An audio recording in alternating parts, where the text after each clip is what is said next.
What is going on, guys? It's Evan here from Evan Sports Corner. I'm back another stream here on the channel. Today I'm going to be live streaming the Mavericks versus the Los Angeles Lakers. LeBron is still out. AD is back tonight. Probably will be playing limited minutes because, pretty severe injury. But, we'll see what happens with Anthony Davis. Tonight the Mavericks will be going up against the Lakers. Lakers without Anthony Davis. LeBron James haven't been doing the greatest in the standings recently, but we'll see what they can do tonight. The Mavericks are an interesting roster. They've got Luka. He's good, but it's rough.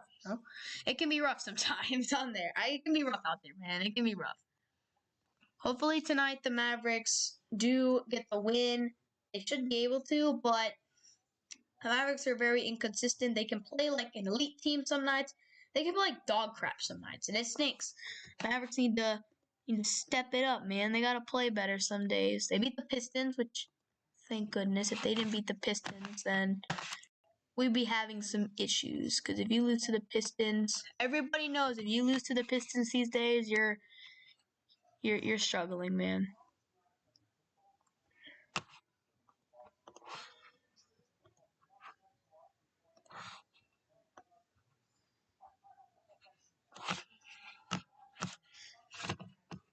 So we'll see what ends up happening here tonight.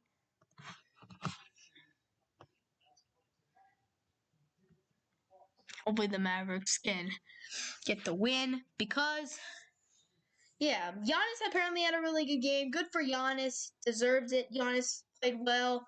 Apparently had 16 freaking rebounds, which is crazy. But at this point, he's Giannis. What do you expect out of a freak? I mean, there's no other word to describe it. Mavs playing right now, that'd be interesting. If the Mavs are playing right now, then that's great. If they are playing right now, but can't watch it because they're still interviewing Giannis. But we'll see. I'll check ESPN here. The Mavericks, they've been on a little bit of a skid recently. Not the greatest team. Hopefully they can do better, though. They're fighting. They don't want to play in the play-in tournament. They're not too far behind the Portland Trailblazers, so that's good. If you look at the NBA standings, which I am looking at that currently, the Dallas Mavericks are in the play-in tournament, and they are really close. They're like 1.5 games behind Portland. No, they're half a game behind Portland. They're half a game behind Portland for the 6th seed. And if they win that 6th seed, they will be out of the playoffs. Out of the play-in game, which is beautiful.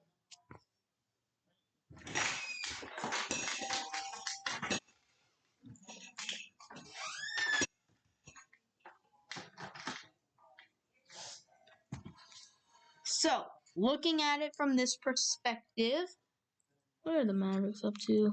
Let's see if the game has started. Probably has, but we'll see. Maybe it didn't. It has not started yet. The Mavericks have not started their game yet.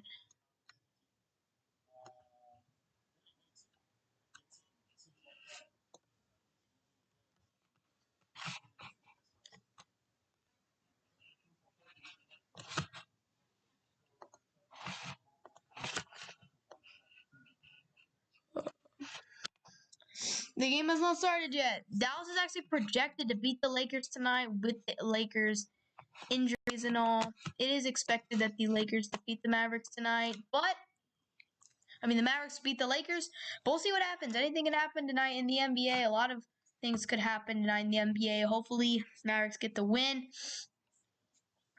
Stephen Curry is trying to will the Warriors into the playoffs because he's that crazy. And the unibrow guy is back.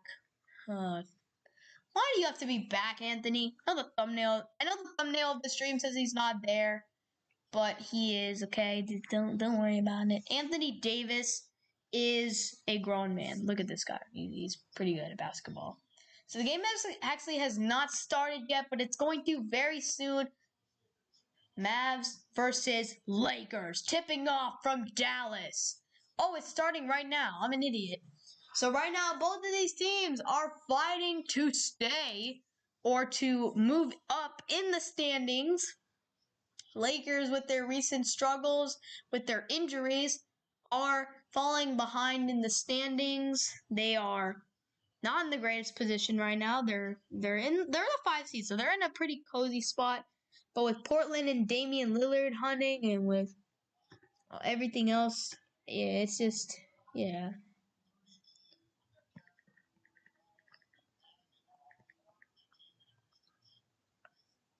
They are going to most likely keep Anthony Davis on restriction. A couple months ago, I made a video about AD's injury. He's missed 30 games. That's a lot of games. AD has missed a lot of time, and of course, making his return on a nationally televised game. Once they versus the Pistons, Luka was 1 assist away from a triple-double, 30, 10, and 9. Psychopath. This man is a clutch boy. On these streams, we've seen some crazy games on stream. We saw the buzzer beater game from Luka against the Celtics. We saw the Pelicans game. That was really good. And I streamed the Grizzlies game a couple weeks ago or last week. I didn't stream till the end. And, of course, Luka hit the buzzer beater. Tip-off has started. Luka Doncic with the ball. Dwight Powell to Luka. Luka to Porzingis. He's good at shooting. Porzingis, basket, drive, shooting. And I wonder why he shorted that so much. He got fouled. I hope that Luka doesn't get a tech tonight. He needs to really avoid getting technical fouls because he could get suspended. That'd be bad. You cannot have him getting suspended. You need Luka every single game these days. You need him. Porzingis at the line right now. He's got to be able to make. He missed the first free throw. Porzingis, you're supposed to make those. How are you missing? 38 games this season, averaging around 20 and 9. So that's pretty decent. Hits the second one. I mean, you should. It's 1-0 Mavericks lead right now. But we'll see what happens. We'll see what happens. Yeah, I'm not going to get too sad early. AD. First action in a very long time. Since 2 months ago when he misses his first shot back. Drummond trying to grab the rebound, and he eventually does. KCP wide open for 3. Second chance point off rip. Caldwell Pope drills the 3. Dallas tonight, Josh Richardson, Luka Doncic, Dorian Finney-Smith, KP, and Dwight Powell is the starting 5 as Josh Richardson goes into the lane. A nice jumper. Nice little jumper right there by Josh Richardson.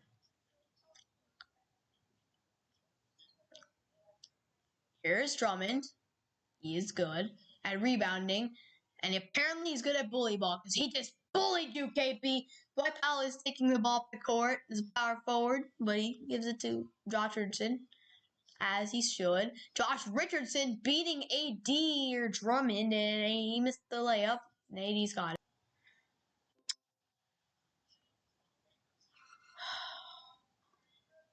You're kidding. Do not let Shooter make these free throws. Come on. He drilled it? Okay, makes sense. He's Dennis Schroeder, man. He's pretty good.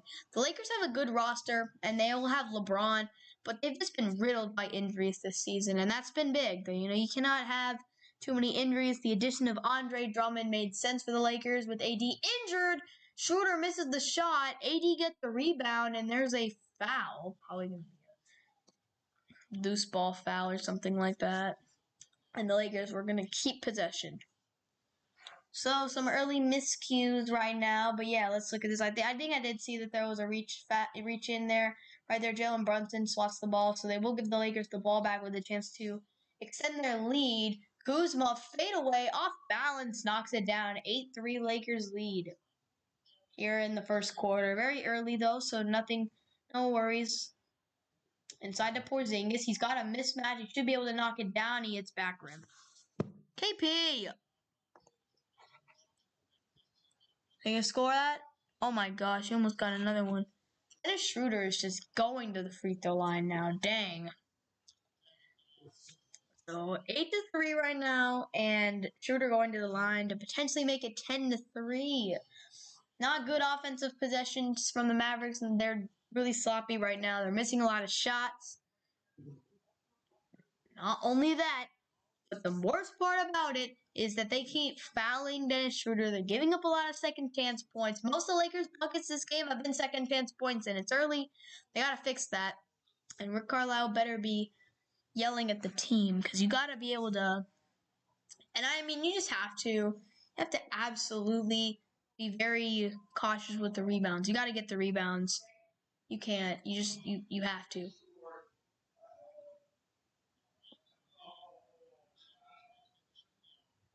So here it is, Richardson. Corner to Finney-Smith. Drills it for three. He drilled it. Kuzma in. Knocks it down. Bodied. Porzingis keeps getting bodied. For goodness sakes, man. You're 7'3" and you're on the floor so much. You gotta be strong, my guy. Luka trying to make a play. That's usually where you would pass it to KP. Instead, he passes it into the arms of Anthony Davis, and it turns into a Lakers transition bucket and a timeout. And we're losing 14-6 here pretty early. This is bad. We're not executing on offense, and I don't even want to talk about our defense.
Right now,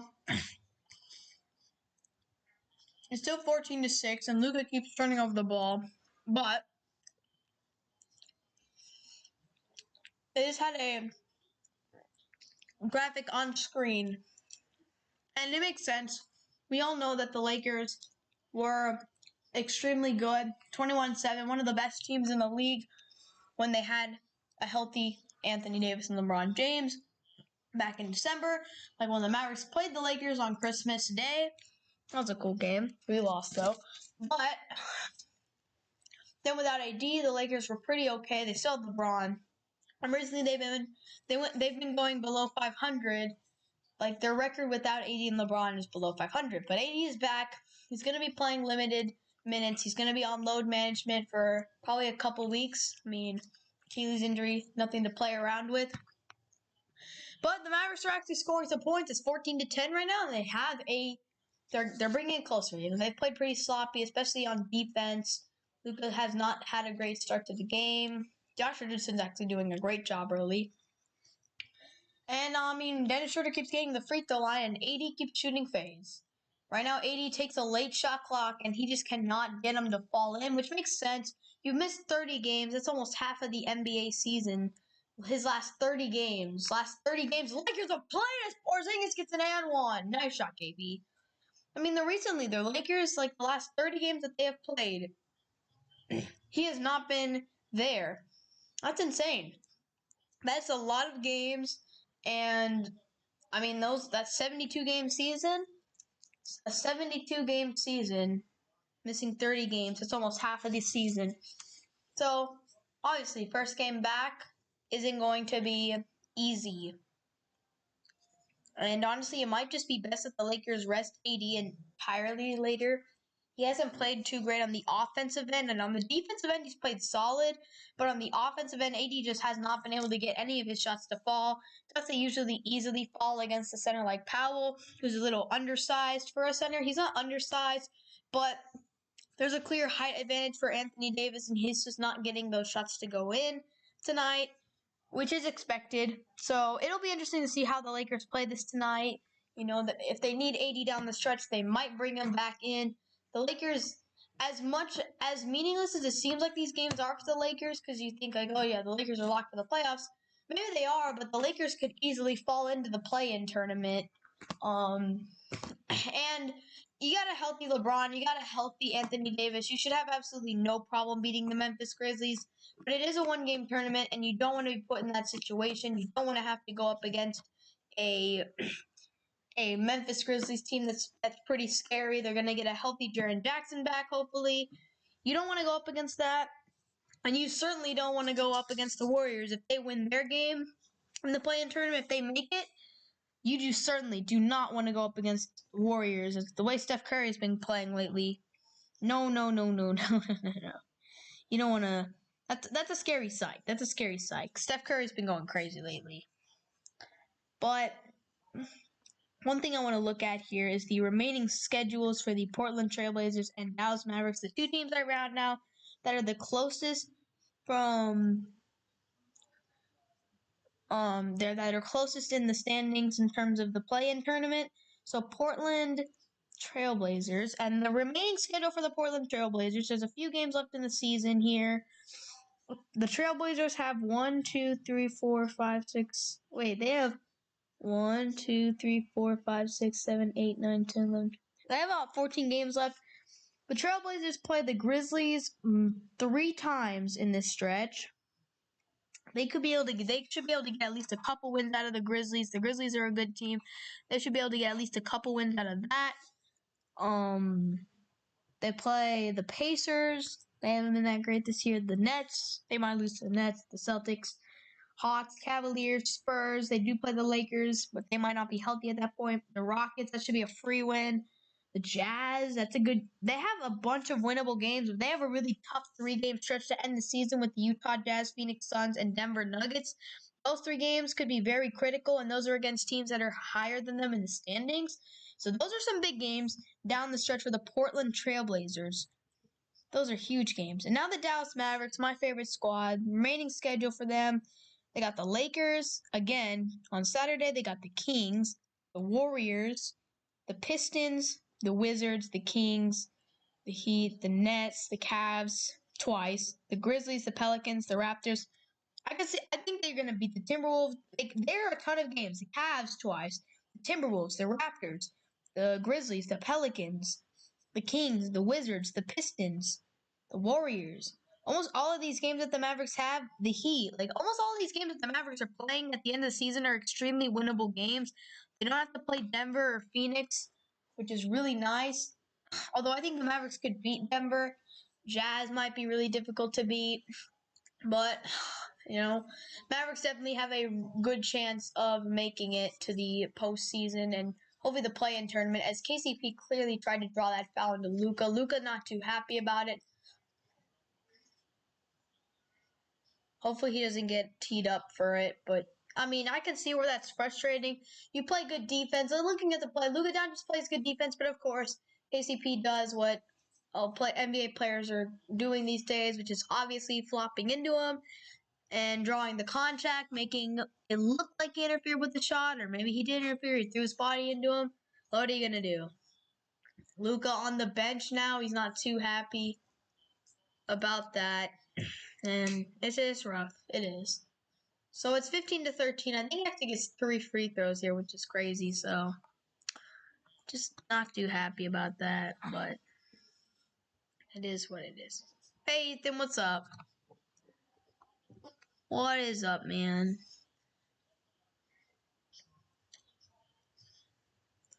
Mavericks Lakers tonight. KCP at the line. Oh, is it 2? Oh, it's only 2 free throws. Awesome. Okay. I thought it was 3 for a second. So 16-13 is the score right now with the Mavericks and the Lakers. Brunson doing his thing. Cauley Stein, the enforcer guy. Oh, okay, Josh Richardson. Okay, Josh Richardson, you're pretty good. Josh Richardson needs his buckets. KP down on AD. Little bit of time left on the clock, and Porzingis cannot find the shot. Oh, it went off of LA? What the heck? How did that happen? Anthony Davis, get on the bench, my guy. You're not contributing too much. Anthony Davis, I mean, it's tough. Okay, so Ethan, do you know about the NBA play-in tournament? So pretty much the Mavericks are the 7th seed, and the NBA play-in tournament, the 7, 8, 9, and 10 seeds in each conference will play like a little tournament. The Mavericks in this case would play the 8 seed, which is the Memphis Grizzlies, in a game. And if they win that game, they're in the playoffs. And if they lose, they would go up against the winner of the 9 and 10 seed. So the Mavericks are the 7 seed right now.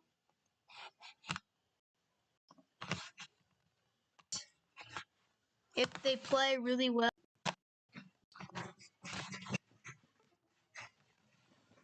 they play well against the if they win a game, their necessary games, then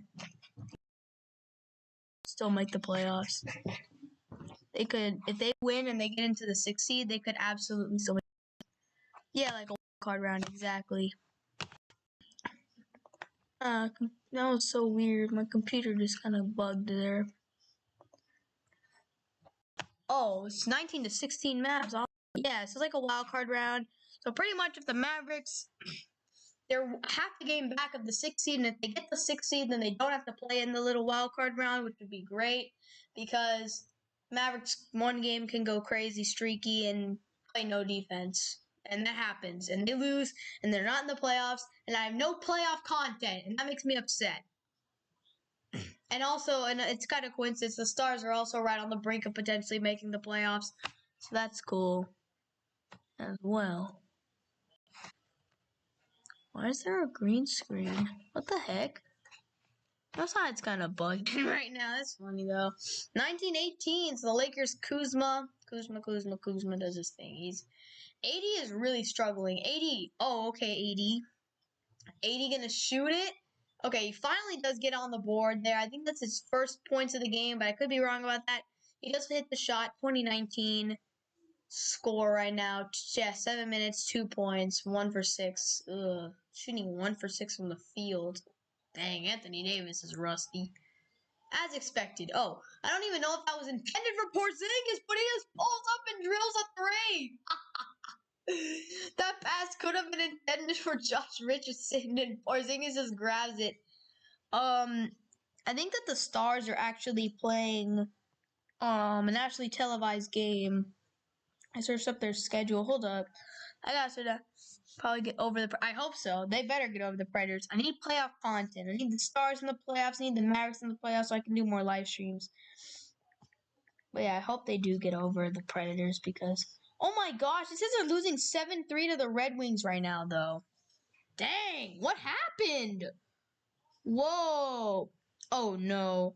Oh no! How many points did Dylan Larkin score on me? Dylan Larkin, I benched him in fantasy. Please tell me he didn't go off. I don't see him on the score sheet. But I just do not know how the heck we're losing so badly to the Red Wings.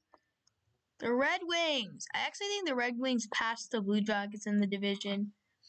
That trade for Patrick Laine is looking like an absolute disaster right now for the Blue Jackets. It doesn't appear that Mr. Well, I think he's injured actually. Yeah, 7-3L. That's rough. But did Joe Pavelski or Jason Robertson score?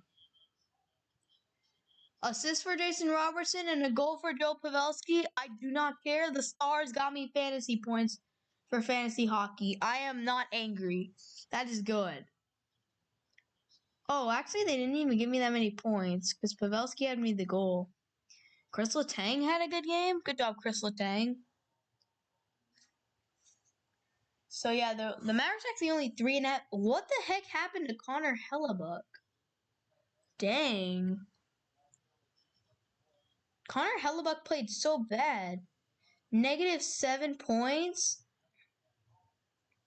That's not good. They're using line A wrong. Yeah, it is. They have to be. Something's going on there. I mean, they're a disaster. They're last place. They're worse than the Red Wings. And the Stars lost to them 7-3 today without Dylan Larkin playing. Markieff Morris with the biggest brick. Love it. I think I'm going to win my game in fantasy hockey, though. Consolation bracket. I'm the best team in consolation. And I've won so many games in a row. My team is playing good down the stretch. Because actually... Oh, they're using him as a power forward and he's a sniper? Yeah. What's up, man? Leafs lit him up in the first. Oh, wait. Oh, the Leafs against Hellebuck? They did. Oh, my. This man, they pulled him, too. He gave up 3 goals and they just pulled him. They yanked my guy out of the game. Bro, they didn't even give him a chance to redeem himself. Stupid team. What the heck are they doing? Man, they screwed me over in fantasy. Yeah, hey, I mean, okay, if you give up 3 goals in 5 minutes, I can understand. You know what's been really interesting? I traded Brady Tkachuk away. I was in the DeBrincat trade. DeBrincat has been a solid point getter, but literally the game after I traded Brady Tkachuk, he had like his best game ever. He had like 16 points or something. I gotta check that. Oh my goodness, the team I'm playing this week is the team I traded Brady Tkachuk to. He has 0 points in the first minute. Ha. Huh. Yeah, he had a stretch where he had like 19. Yeah, this man got me negative points, and that's when I was like, please don't delete the trade. He got me negative points. Next game, he gets 19, then he gets 30, then he gets 16 and 12. And all of a sudden, he jumps up to 71st. Like, I don't know. It hasn't been the greatest, but let's see. DeBrincat, is DeBrincat still up there, though? He better be. Alex DeBrincat is a grown man, 25. Awesome. Alex DeBrincat is good. Alex DeBrincat is good. I like Alex DeBrincat. 23-22. What's up, Everyday Sportsmania? Glad to see you on the stream. I know your Hurricanes are a very good team, and they've owned my Stars this season, and I'm not going to talk about it because it makes me sad. But I know you posted that vlog where you went to the Hurricanes game. That was cool. I didn't post a video about me going to the Stars game. I didn't do a vlog. I just posted that short of the John Klingberg goal. That was pretty cool. I mean, I didn't want to post a vlog about that game. They were getting destroyed. It was an ugly game. But it was a fun experience. It was an awesome experience. Is Montrezl Harrell a little banged up? It was an awesome experience going to the Stars game, though. It was cool. Just stinks that they got They couldn't score a goal.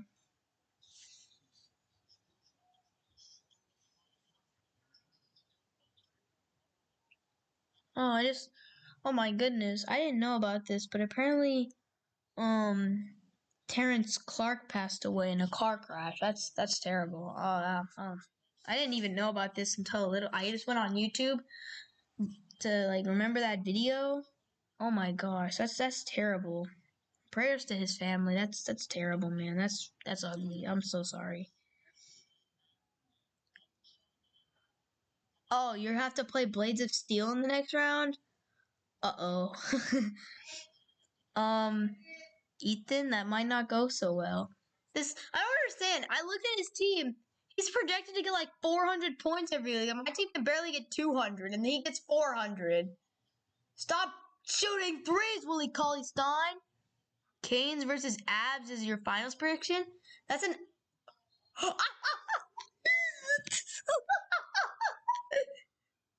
Yo, Alex Caruso just had a wide open layup and he just slipped and bricked it off the back of the rim.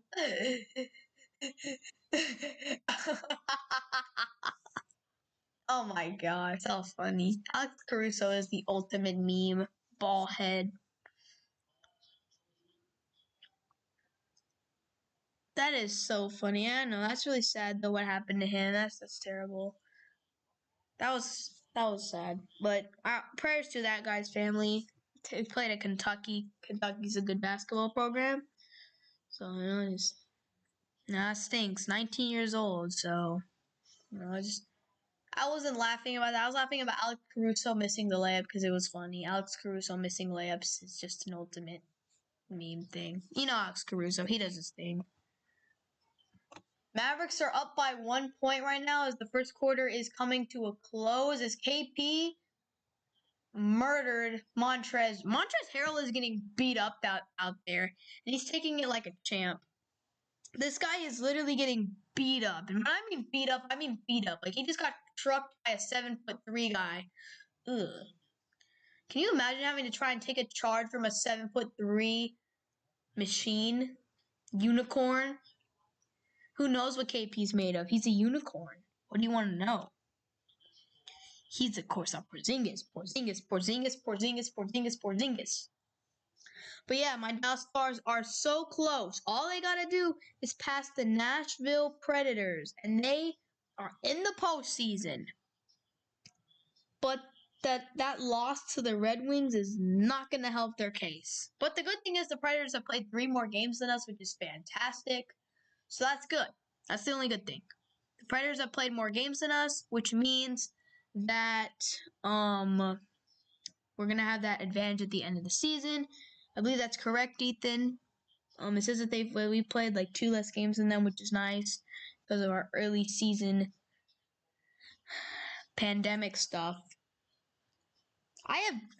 Hold up, I gotta check. That's what I was trying to check right now. I was trying to check who Okay, the Stars have a few games left. They played the Canes a couple times, which is not good. They play the Preds, the Lightning, the Blackhawks, the Panthers. They have a tough end of the season schedule because they're in the toughest division in the league. Whoa! Nice shot by Horton Tucker. That was really nice. So, yeah, but this is the thing I want to know is when did the Stars play on TV? We might actually live stream a hockey game. Every time the Stars have played in a game I could watch, it didn't go so well. I didn't hear about it until I heard about it, but I didn't do it, which was my fault. I'm dumb. I didn't do it in time. But hopefully this one I can actually do. I'm going to check right now to see if it's on TV or if it gets blocked by the cable company. But this playoff race is very tight, and that's a critical game. Stars are on a little win streak. They beat the worst teams in the division a bunch. I'm proud of them. I'm very proud of them. Good job. Joe Pavelski's leading us in goals. I drafted him with my last pick in the 7th round of my fantasy hockey draft. That was awesome. But yeah, let's look at the schedule. So the Stars, it's just they play national television on... that was a lot of postponed games at the beginning of the year. Oh, it's Monday, April 26th. Brady is in a fight right now. Tom Brady? Oh, Brady Kachuk? Brady Kachuk is in a fight right now? Because I know Tom Brady's upset about something, some jersey thing, but Brady Kachuk is in a fight right now?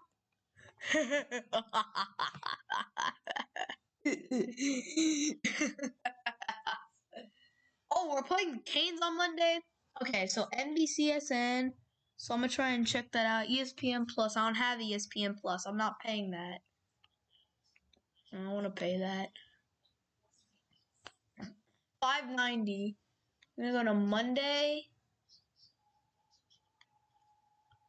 Okay, guys, the Stars are playing the Carolina Hurricanes starting at 6:30 p.m. Monday. I will put a reminder on my iPad right now. Mavericks up 31-26 in the first quarter. I will put a reminder on my iPad right now to stream that game. Okay, hopefully it doesn't get blocked, which it shouldn't. So I'm going to put a reminder right now on my iPad to stream that game for Monday at 6:20. So that's when I got to start, yeah, that'll be fun. That'll be fun. I have not streamed a hockey game this year. I've watched the Stars one time because they've barely been on national TV, which is sad. Jason Robertson is a baller. He's a beast. Agreed. Jason Robertson is good. Yeah.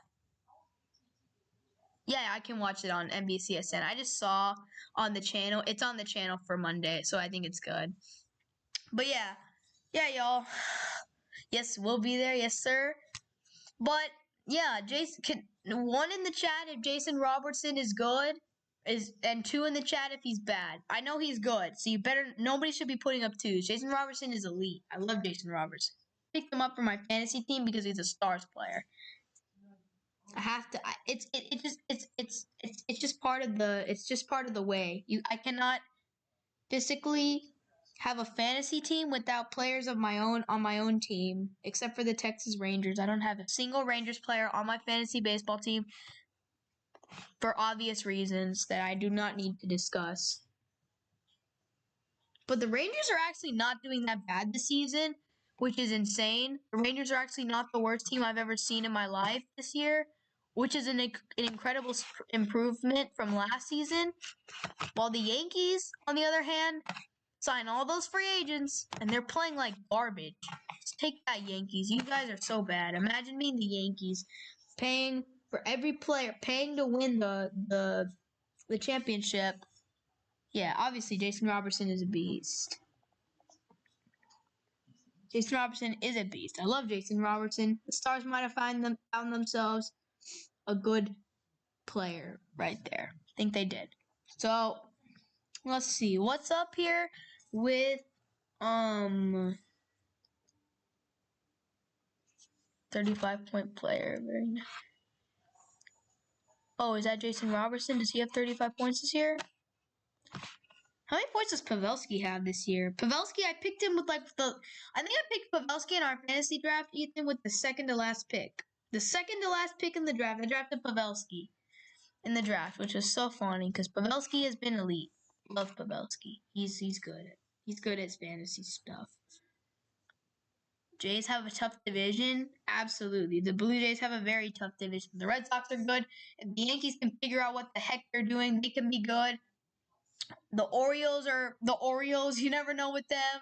The Rays are the Rays. They're conservative as heck with their money spending and all that, but they know how to make trades and they know how to develop, so they're scary.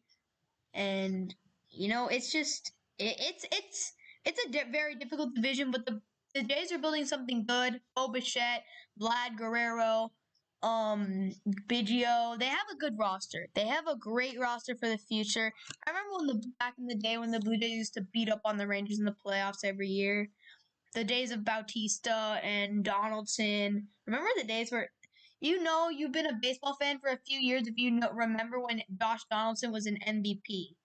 If you don't know that, then I guess you just haven't watched baseball the last couple of years. Josh Donaldson's still really good, but dang, Josh Donaldson was an MVP for the Blue Jays one year. This kid was so good. He was a baller. The Jays do have a tough division, though. That's a fact. That isn't Anthony Davis. The Jays have a very exciting future.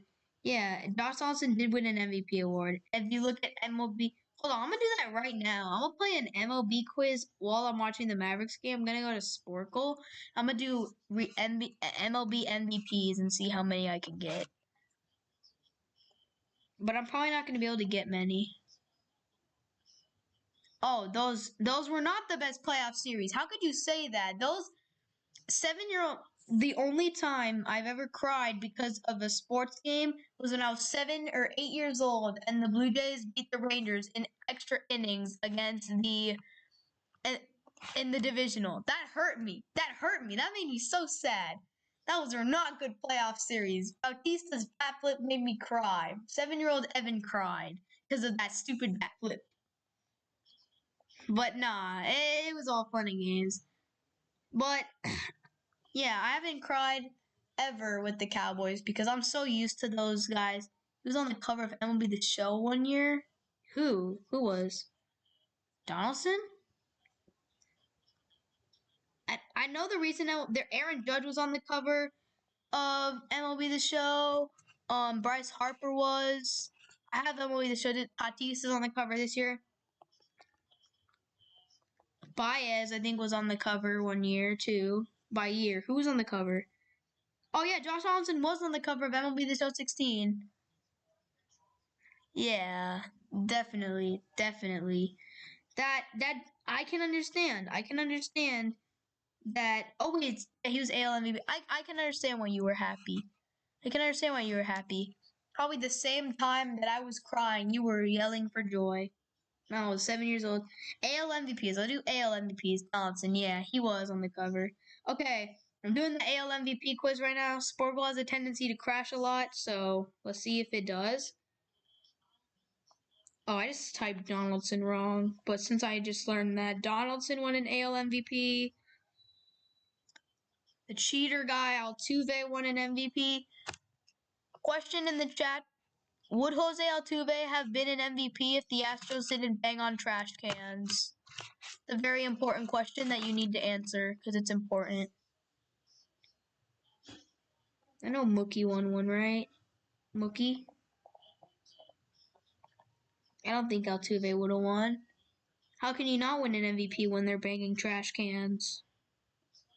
Oh, I might as well just put Mike Trout in and get it. And we'll get Ruth, maybe? Oh, I didn't get one for Ruth. Ty Cobb. No, Ty Cobb was a baller back in the day. If I can spell his name correctly somehow, because I'm one of the worst typers ever. Mavericks are actually winning by 4 right now, so shout out to the Mavericks for doing good and doing things that they're supposed to be doing, because they need to do better. If they keep losing like this, I'm going to be sad.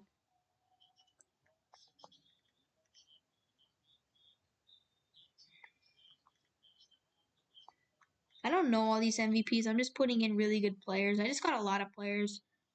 Yeah, it's crazy to think that Josh Donaldson was MVP. I mean, this guy's still an elite third baseman, but man, that guy was different on the Blue Jays and the Athletics. What is there a long strand of Detroit players? Did Miggy win a lot of MVPs? I think Miggy did. Cabrera was really good. Miggy Cabrera. Oh, Luka Doncic for 3, yes sir. I love when Luka Doncic does good things. Like, as the best thing in sports is watching a fun team. Watching a fun team play basketball is a beautiful sight. You know, there are those teams that are really good, and then there are those teams that are just so fun to watch. I mean, look at the freaking New York Knicks. Inspirational. Everybody used to make memes and make fun of the Julius Randle signing. Well, and so did I. I used to make fun of the Knicks for signing Julius Randle.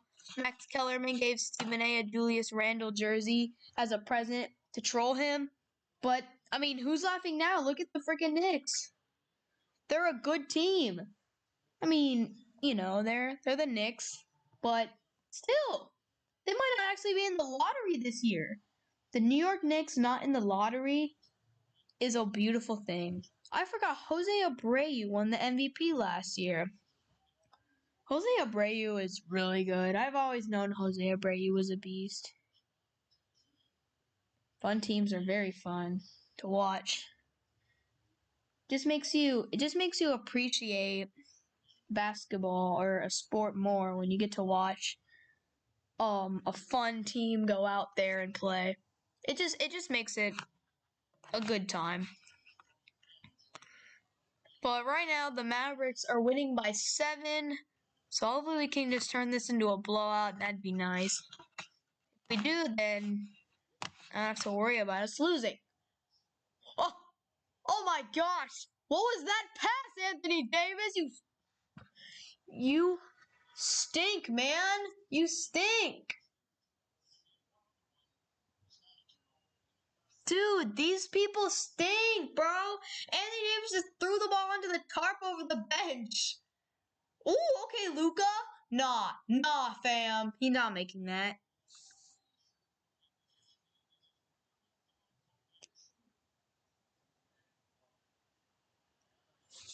Darn, the Sens are now beating the Canucks 1-0. I'm okay with that as long as, I'm sorry, Ethan, as long as Brady Tkachuk didn't score. Brady Tkachuk didn't score, did he? As long as Brady Tkachuk, oh, so that's why you knew Tkachuk was fighting. Okay, that makes sense. Nick Paul, excellent. It wasn't Brady Tkachuk. I'm happy. I'm very happy about that. I am ecstatic. Brady Tkachuk didn't make me upset. Okay, so Luka's at the free throw line right now, and he better make these free throws because he has to, because it's part of his job. He has to make a free throw. But yeah, right now in the NHL, Washington and New York, exciting 1-0 game in a shootout. That was exciting. Carolina beat Florida. Carolina and Florida, that is such a good matchup. I don't know a lot, like an insane amount of NHL players. Like, I know a lot of NHL players, but I can name a ton of top players in the Hurricanes. I mean, Niederreiter, Aho, Svechnikov is on their team, right? I think Svechnikov is on their team. They have Jordan Staal. I think he's on the I think he's also on the Hurricanes. The Hurricanes are just loaded, man. The Hurricanes are just absolutely loaded with talent. They are loaded. They deserve to be the best team in the league. Like, their team is that good. Their team is that good. I'm looking at their roster right now. Their centers, they have Jordan Staal and Trocheck, which that's a pretty good center. Left wings, you have Teuvo Okay, I don't want to talk about Teuvo Teravainen. I used a top draft pick in fantasy on Teuvo. The man did not play too well for me. He was injured so much. But yeah, Teuvo, then there's Sebastian Aho, Niederreiter, and I said Svechnikov already. And on defense, they have Dougie Hamilton and Jacob Slavin. And then for goalies, they have Reimer and Mrazek. That's a really good team. That's a fantastic roster right there. The Hurricanes are loaded. And so are the Panthers are loaded too. Huberdeau, Barkov. Aho had 2 shorthanded goals today, and that was the difference in the game. 2 shorthanded goals for one player in one game. Top 2 teams in the who's the other team in the Central that's good? I forgot. It's Tampa Bay, of course. Tampa Bay with their super team. Even without Nikita Kucherov, they still have Killorn, Cirelli, Point, Vasilevsky, Hedman. I mean, just still one of the most talented rosters in the league. No biggie, though. Yeah, the Central Division is stacked. The top 3 seeds were decided at the beginning of the season, and they said for the rest of the division to scramble for the other seed. Carter Verhaeghe, he's been somewhat lightning. Cough, cough. Yes, absolutely. I didn't know. Tampa Bay, of course, they're very good. Tampa Bay, I hate them. They beat the Stars in the Stanley Cup. I'm upset about that. I don't like Tampa Bay. And the only way that I can get revenge against Tampa Bay is when I play NHL 21. That's what I have to do. That's what you do when a team beats you in the Stanley Cup. You go on NHL 21. You play an exhibition match against the CPU with Team Canada. You use Team Canada against the team that beat you in the Stanley Cup, and you'll feel much better. Carter Verhaeghe has been so good this season, so that's good. Gusev? Okay, Gusev. That's what I do, man. That's what I do. I go on. Oh, Ekblad too. They have a great team. Yandel? That's a good team. And Bobrovsky, he's cool. But yeah. Yeah, that's what you do. You just go. You play the team that you beat in this. You lost to in the Stanley Cup. So, for instance, Salty Predators fan, just play the Penguins with Team Canada, and you'll beat them 10-0. I love playing as an underdog against Team Canada. It just makes it so interesting. It makes you feel good when you score a goal. You feel so good because Team Canada is literally an all. Team Canada is pretty much 2 all-star teams combined into one. I mean, who's on Team Canada? I know a bunch of good players are on Team Canada, Crosby and all, but McDavid, Team Canada. Like, oh my. Yeah, it is the only way you can see the Canucks. I mean, I saw the Stars in the Stanley Cup last year. I guess I should be more grateful that they made the Stanley Cup. So guys, this is the projection for Team Canada's 2022 roster, according to Google and according to other sources. This is what their projected lineup is going to be. Tell me if this is on an all-star team. Yeah, use Crosby. Oh, that's right. That's true. That's true. Team Canada, 2022 Olympics. Connor McDavid, Nathan MacKinnon, Mitch Marner, Brad Marchand, Crosby, Bergeron, Huberdeau, Braden Point, and Mark Stone. That is the forwards for guys. Nathan MacKinnon, Connor McDavid, Mitch Marner, Brad Marchand, Sidney. All those guys are elite superstars. Superstars. Anthony Davis, you stink. You're playing bad. Defenseman, Shea Theodore, the point legend. Pietrangelo, Chabot, Makar is one of the best young defensemen in the league. Morgan Riley, Dougie. And then the goalies are Carey Price and Jordan Binnington. And then the extra is Mackenzie Blackwood. Man, why does Team Canada have to be so dang good? Predators fans would hate that, absolutely. Predators fans do not want to ever use or see Sidney Crosby ever again. Oh, I didn't mention a few extra forwards, but you're also going to have John Tavares, who's killing the game, Sean Couturier, Steven Stamkos, but Steven Stamkos gets injured every 5 seconds, so that might not work, but you never know. And then Mark Scheifele, and then the extra will be Matthew Barzal. What world is Matthew Barzal an extra for a team? Team Canada.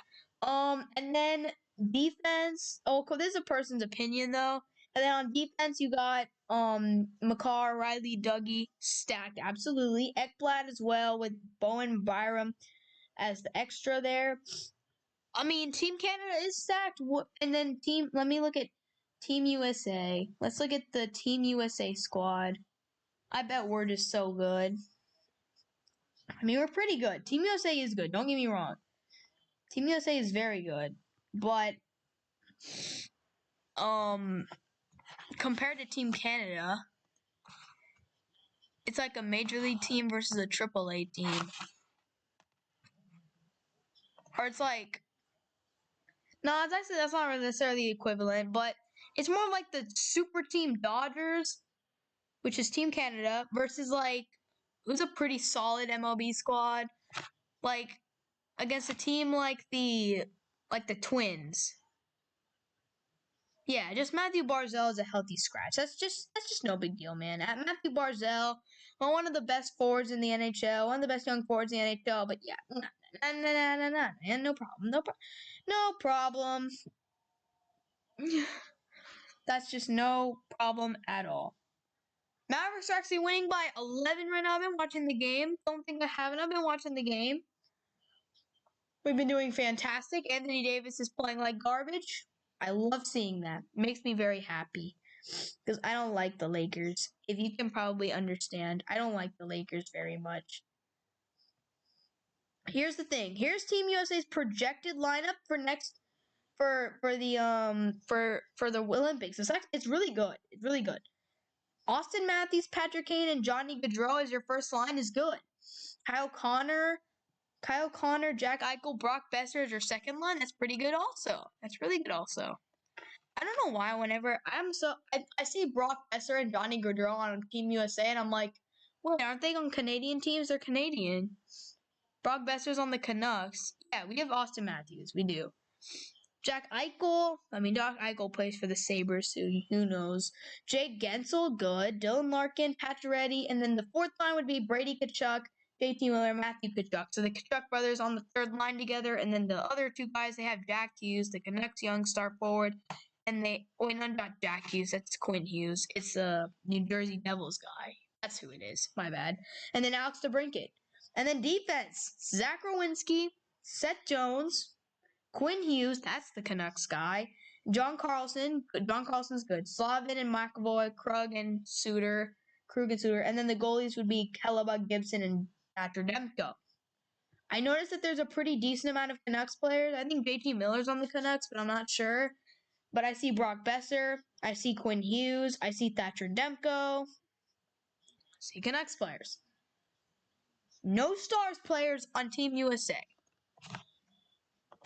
That makes me sad. I don't think there was one on Team Canada either. Jamie Benn, Tyler Seguin. No Pavelski. Anthony Davis is garbage! Austin Matthews might have to carry very hard. Oh, 3 up! Ugh! Big bricks. Dorian Finney-Smith has to learn how to shoot. I'm joking, but man, that was ugly. That was ugly little shot by Dorian Finney-Smith, man. That was ugly. JT is on the Canucks. Okay, so JT, Brock, Quinn, and Thatcher Demko are the projected Canucks to be on Team USA in 2022. They're good players, so hey, we'll take anything we can get, man. We're gonna need it. Team Canada is Team Canada. They're pretty good at hockey. If you didn't know already, Team Canada's pretty good at hockey, but that's just me, though. It's an opinion. The Tkachuk brother duo is scary. It is very scary. Matthew and Brady is a very scary duo, and they're projected to be on the third line. Team USA is very good. I'm telling you, it's like the equivalent of the Dodgers versus not the Yankees, but like the Twins. The Twins are the usual Twins. The Twins are usually very good. The MLB standings here early in the season, I've been keeping up with the MLB.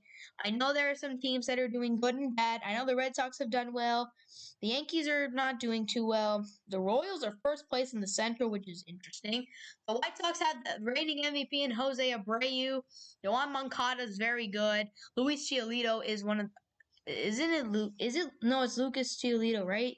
Giolito. I don't know his first name, but I know Giolito. They also have a Dallas Keuchel. He's really good also, so that's important. But is it Lucas Giolito?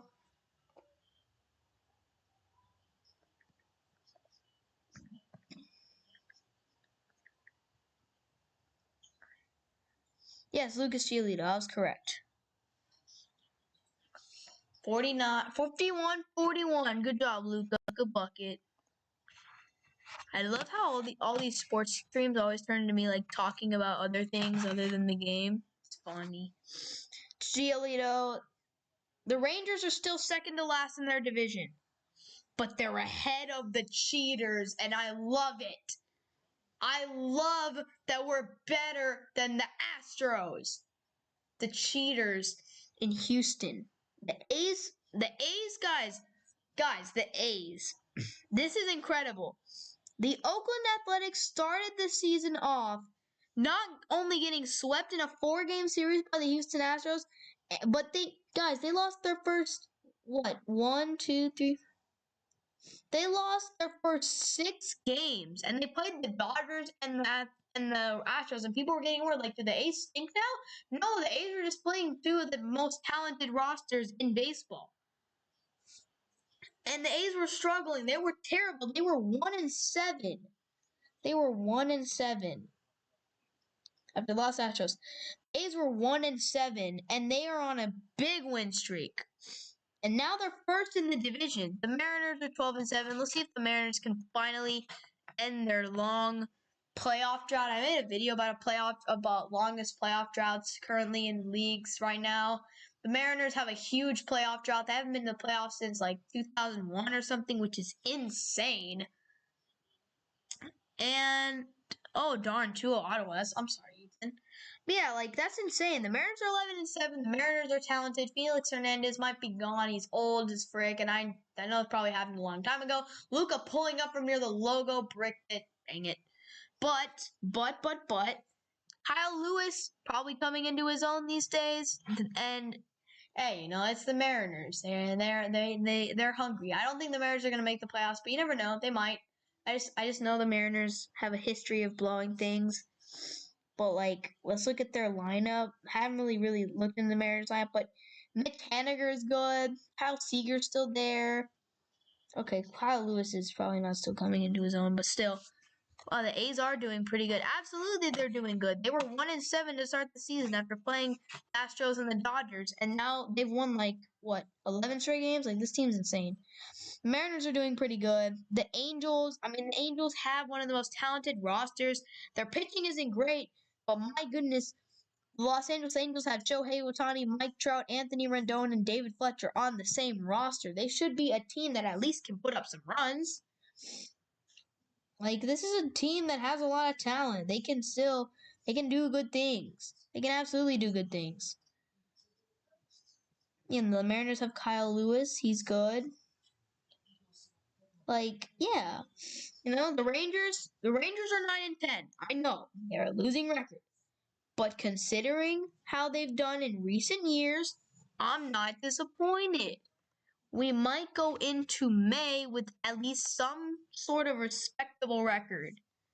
Now, this is the thing, guys, and this is what I'm saying. I wouldn't really judge too much if the Astros or the Yankees are struggling. May and June are really telling months. Teams get hot in May, teams fall off in May and June, and that propels you into the midsummer months of June and July where teams are grinding out games. And looking at the Rangers roster, there's really not too much talent. There are a couple good players on the roster. David Dahl is pretty decent. Joey Gallo is pretty good. He's a good player in this league. Probably by far the best player on the team. But the Rangers are a young team. Nick Solak's pretty solid. I've kind of given up on Ronald Guzman. I was really hoping he would be good, but he's not the greatest. And they have some good young pitchers. Jose Leclerc is the closer. I like Jose Leclerc a lot. Dane Dunning, he's a young pitcher for the Rangers. He can be a really good guy for the Rangers. Dane Dunning. He could be a really good player for the Rangers. What's his age? He's 26 years old. Like, this guy could be a really good pitcher for the Rangers. So, yeah, we'll see. We'll see what the Rangers do. We'll see what we do. I remember the old core of the Rangers. I remember some of the old players when we had, like, Ruben Odor and Nomar Mazara. Yeah, teams have a lot of time. That's the thing. Teams have a lot of time to pick up, and teams have a lot of time to fall off. So the teams that are winning in the beginning might not be the teams that are up in the end. You know what I mean? Like, let's look at the Rangers right now. Like, I don't know what the Rangers. Yeah, I remember the Rangers back in the day. I used to, before the whole TV ban and all, where I can't watch my favorite teams. Yeah, the Rangers used to be a baller squad. I used to be able to watch them all the time. Let's look at the 2016 Rangers roster. I mean, we made the playoffs. We won the division. We were one of the best teams in the league. I'm looking at this team right now, and I can probably give you a ton of memories watching the Rangers back in the day. I mean, guys, this was good times to be a Texas Rangers fan. They had a really great roster. They did lose in the first round to the Blue Jays, but this team was good, man. This team was really, really good and talented. So, let's look at who we have. Tony Barnett. I remember Barnett the Beard. He did some good things in the bullpen. Matt Bush was good. Alex Claudio was a beast. Yu Darvish had some good outings for us. Jake Beekman, Sam Dyson, the closer. AJ Griffin was kind of inconsistent. Derek Collins, same thing. Cole Hamels was one of the aces of the staff. Jeremy Jefferson, I remember we picked him up in a mid-season acquisition. Keone Kela was one of our 8th inning, 7th inning bullpen guy. Martin Perez, pretty inconsistent, but when he was on, he was on. Catchers, I remember Robinson Chirinos was a guy we used a lot. Jonathan Lucroy, we traded for Jonathan Lucroy. He turned out to be not the greatest catcher. He struggled with the team, really didn't look interested after a couple seasons, but he was a pretty solid defensive catcher. Hanser Alberto didn't really play much. He was the backup. He didn't really do much. Elvis Andrus, great. I love Elvis Andrus. He's one of my favorite baseball players of all time. I absolutely love Elvis Andrus. He did a lot of good for the Rangers. The first Rangers game I ever went to when I was a young kid, Elvis Andrus hit the first home run I ever saw. That's cool. Adrian Beltre, the GOAT. Loved Adrian Beltre. GOATed. One of the best players in Rangers history. Ian Desmond was an all-star for us that season. Prince Fielder had to retire early to a herniated disc. But he was cool to watch. Prince is the beast. GOAT. Joey Gallo. Believe it or not, Joey Gallo, I used to really not like Joey Gallo because Joey Gallo was a backup and Joey Gallo would come in and strike out every 5 minutes before Joey Gallo became good. He used to be the strikeout king as a backup infielder, and I didn't like him. So, Mitch Moreland, he was the first baseman. He was pretty solid. Ruben Odor, he was extremely streaky. Jurickson Profar was a great backup infielder. Outfield, Carlos Beltran provided some good power. Shin-Soo Choo, very injury-prone, first top-of-the-order guy, but Shin-Soo Choo was good. Shin-Soo Choo was a very good top-of-the-order bat. He was pretty solid. He would get on base a lot. The line of the Shields was just fast. Carlos Gomez, I remember we picked him up in a trade. Gomez had some power. Homer in his first ever at bat as a Ranger. That was cool. Nomar Mazara, again, unfortunately, another prospect for the Rangers that never really panned out. Ryan Rua, I don't really remember too much about him. Drew Stubbs. Drew Stubbs hit a couple big home runs in the regular season, and that was like the highlight of his career as the Rangers. I think he hit a walk-off home run one game against the Blue Jays in the regular season, and that was kind of the highlight. This man. So it's about to be halftime. The Mavericks are up 53-47. So that's good. Hopefully we can do better. In the second half, hopefully we can dominate the Lakers. AD is struggling tonight, so yeah. Oh, what a lob play there to Kai Stein. I'll be back in a bit.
Hey y'all, I'm back after a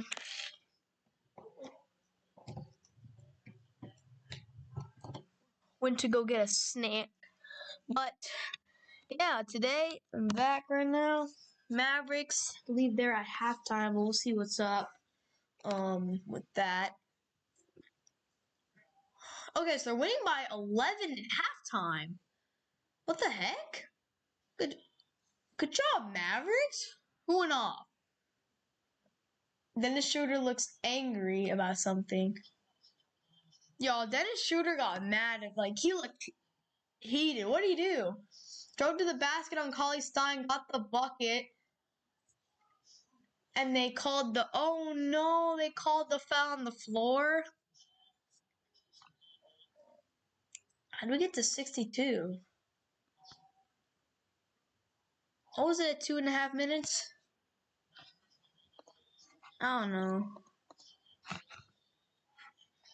But we probably got some buckets. But good job. Hey, Ethan, what's the score of the Canucks game now? Is it still 2-0? Right now, the Mavericks looking good. Up 11 and a half. Potential for a amazing second half. A lot of potential for that.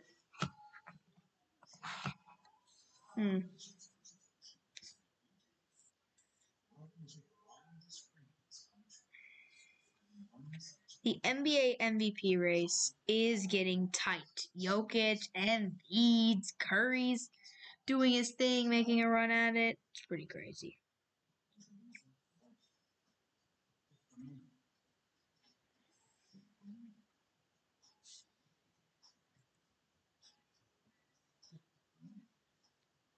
Miles Bridges is just all of a sudden posterizing people.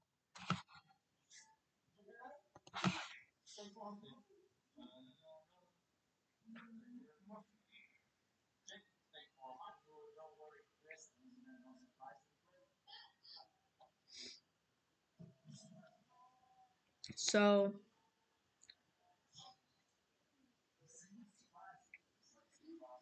right now, the Mavericks, they might be able to catch Portland. I hope they do. They need to catch Portland.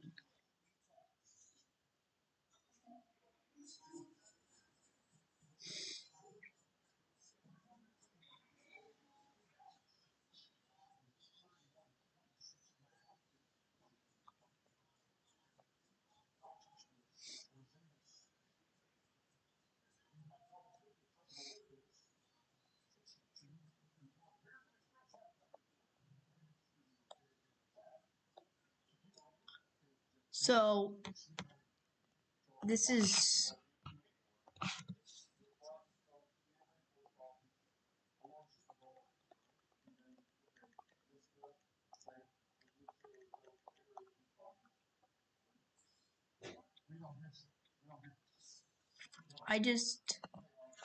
I feel like the Mavericks played a good half. When Luka scores 13, Porzingis scores 15, it's good.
Hey, what's up? Right now, Mavericks aren't looking too bad at all. The potential for a win tonight is there. Hopefully they don't blow it.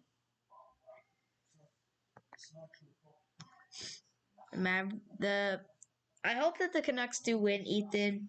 They're not in the Stars division, so there's nothing against the Canucks here. Hope they win tonight against Ottawa.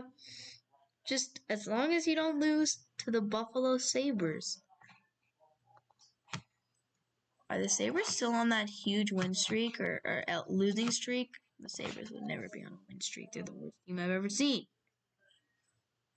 So funny if you go to them on the websites. Oh, they did win a couple games. Oh, they've actually been winning a decent amount of games recently. They've won a few games. There's no way. The Sabres won a few games. They beat the Penguins, the Capitals.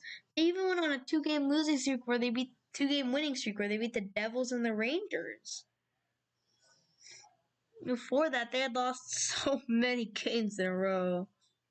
Sam Reinhart is decent. Taylor Hall's gone. Yeah, no, I didn't think they were.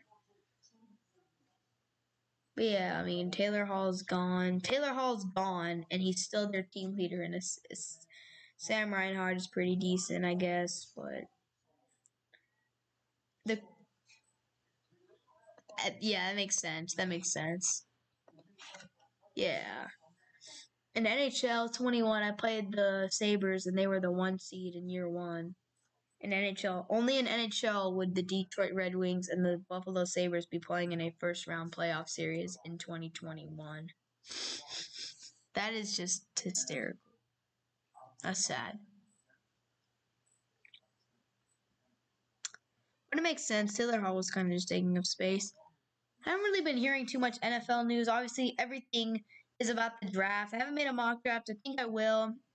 It's a very difficult year to predict with Kyle Pitts' recent explosion into the mock drafts, and then there's the whole Justin Fields stuff and Mac Jones. There's just a lot of things going on this year that have made this mock draft complicated. You know, there's a few picks that you know are going to be. I don't even know what the Cowboys are doing. I really want the Cowboys to go defense.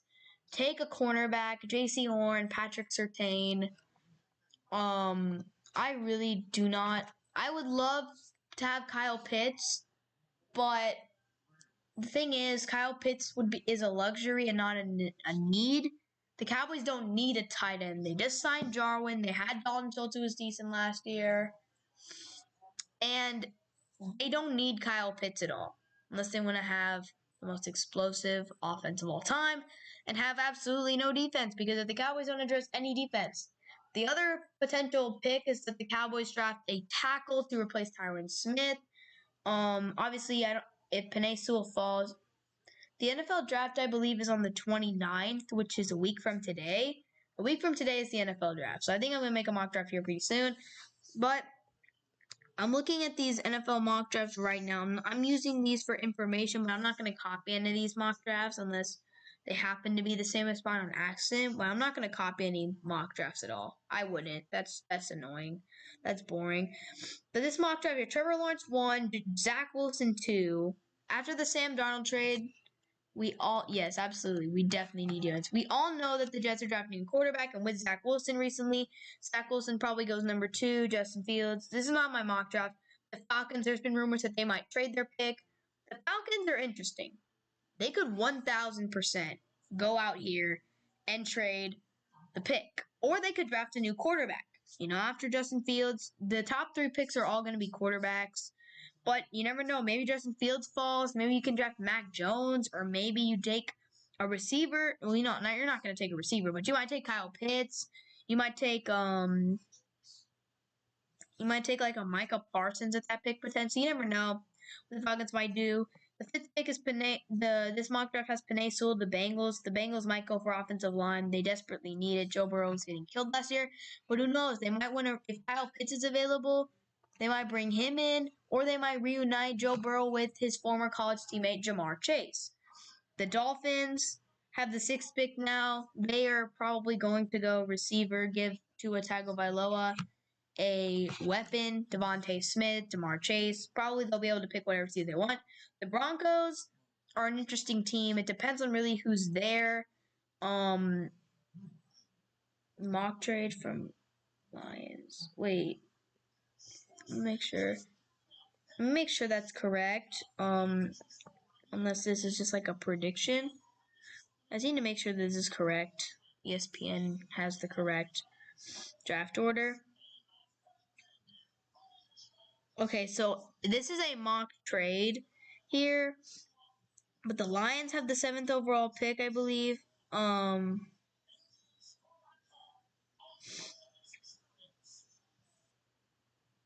The Lions, with Kenny Golladay gone to the Giants, the Lions might draft themselves another weapon.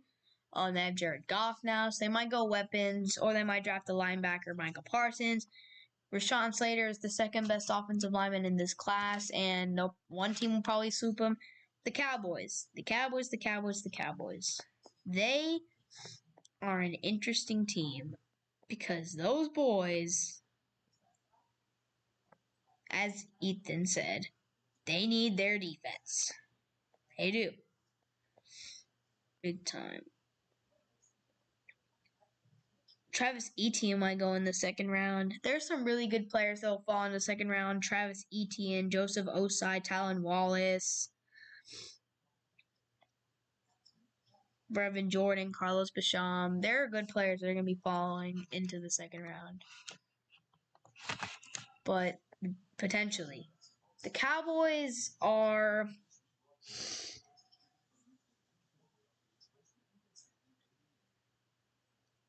They're an interesting team. This mock draft has them trading. Once you get to like your third or fourth mock draft, you really start playing around with things. I don't think the Cowboys are going to trade back in the draft. Certainly not with their defensive needs unless they get a premium haul. Honestly, what the Cowboys most likely do is they don't do, unless they get like a premium haul. If the Cowboys trade back and they're still able to get Patrick Surtain, that'd be phenomenal. I really want the Cowboys to draft Patrick Surtain. Please don't screw up the pick. Don't draft Kyle Pitts. Kyle Pitts might not even be there at pick 10. If the Cowboys trade up in the draft, I would be happy. That may be so interesting, but I don't really think they really need to because they have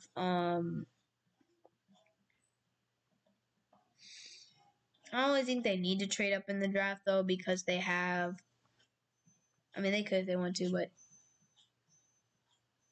yeah, CeeDee Lamb filled the hole we didn't have. Absolutely. I'm not too upset, though, that we drafted CeeDee Lamb. He's really just a guy that will be there for the future, whether the Cowboys decide to move on from Michael Gallup. Looking back at that draft, we could have. I did like the Trevon Diggs pick. Trevon Diggs was solid. Looking at the NFL 2020 draft. Looking at the draft from last season, I forgot. We took CeeDee Lamb at 17. So behind him was Kayvon Chason, Damon Arnett, Kenneth Murray. We could have taken Kenneth Murray. He's pretty solid. I like CeeDee Lamb, though, because he'll be, whenever it's time to move on from Amari Cooper or Michael Gallup, we can just do that. Jordan Brooks is a really good player. We could have drafted one of him. That's true. We could have gotten defense last year instead of CeeDee Lamb. CeeDee Lamb was certainly a luxury, but I think the Cowboys are really thinking ahead on that one. But they're definitely if they draft Alec Leatherwood or Rashawn Slater or Penei Sewell if he falls, I'd be upset because we need defense. The offense is so talented. Offensive line is going to be healthy this season. You're hoping that Lyle Collins and Zach Martin stay healthy. I'm not even going to try and say that Terrence Smith is going to stay healthy because at that point that's just hoping for everything to go perfectly, which is impossible. Terrence Smith is not going to stay healthy for a full 17-game schedule. So, really, in my opinion, you just got to hope that he'll be as healthy as possible and Zach Martin and Lyle Collins can play most of the season. And then you got to hope that because the offensive line comes back, Zeke will play better. Dak's coming back. He's got a great receivers. Michael Gallup, deep threat. CeeDee Lamb will be great in his second season, and Amari Cooper's going to do his thing. And then for the defense, I mean, you just gotta hope that if you draft a cornerback, that he's gonna be able to cover the entire field. So weird. The Cowboys, you gotta hope that there's free agent investments. Devontae Kazee and Keanu Neal play well, which is gonna be rough because they're both coming off of big injuries, which is why obviously they were free agents that late in the free agency period. But you know what? You just gotta hope for the best. You gotta hope that your defense can at least play decent. Hopefully Jalen Smith, Leighton Vander Esch stay healthy and they'll have a good season. Defensive line, hopefully we'll be able to bring some pressure. I hope the Cowboys will at least be a mid-tier defense this season, as long as they're not historically bad again. I think that they'll be just fine because their offense is looking amazing going into next season. A healthy offense with not too many game-changing injuries, and the Cowboys have a really good offense for next season. Looking good. So, the second half has started, and Anthony Davis is not happy. He looks kind of upset, and, I mean, yeah, you're playing like garbage, Anthony. How do you feel? KCB. I agree, Ethan. We could have drafted defense last year. We did invest in Trevon Diggs in the second round. We could have taken CeeDee Lamb. We could have taken someone else. But I can understand CeeDee Lamb was a really raw and talented player at that position. He was a really good prospect that they just felt like they couldn't pass up on since he fell. Honestly, in my opinion, if CeeDee Lamb didn't fall to them, they probably would have not taken him. But because he fell, they just felt like they had to take him. You know what I mean? Plus, I feel like if we didn't take him, looking at the teams behind us, Miami might have taken him.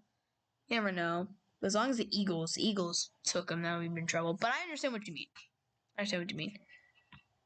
It's really sad that Isaiah Simmons really wasn't utilized properly last year. And yeah, I do though. I do love CD. CD is gonna be a beast. But here's the thing right now.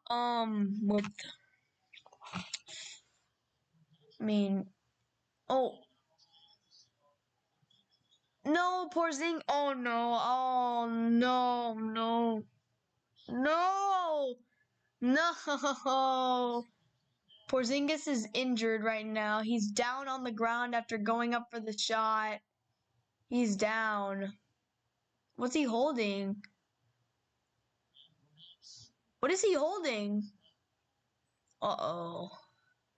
KP is in pain right now. He is standing, which is good. He is standing normally right now. Oh, they just said that they don't think it was his ankle or his knee. He's walking back down the court, so I think Porzingis is good. But you guys know Kristaps Porzingis' injury history. You know that knee. You know that ACL tear.